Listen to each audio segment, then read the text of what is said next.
Assalamualaikum kawan-kawan. Okey, kali ni kita buat jelatas timun. Kita taburkan kacang tanah ya. Hiris timun dan nanas, masukkan gula pasir dan garam halus. Kemudian kita hiris nipis-nipis bawang besar. Kemudian kita masukkan juga cili besar berwarna merah.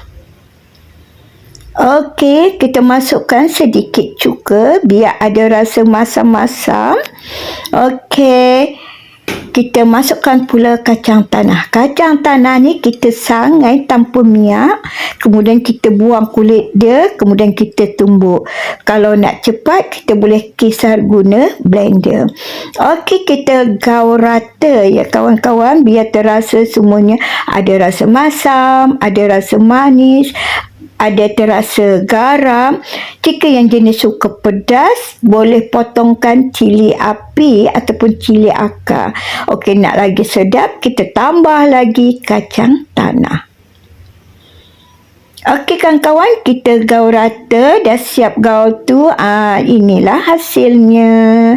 Okey kawan-kawan, menu ini memang sangat sedap dan kita makan dengan nasi panas-panas, dengan ikan goreng, kita cicah dekat kicap cili ya.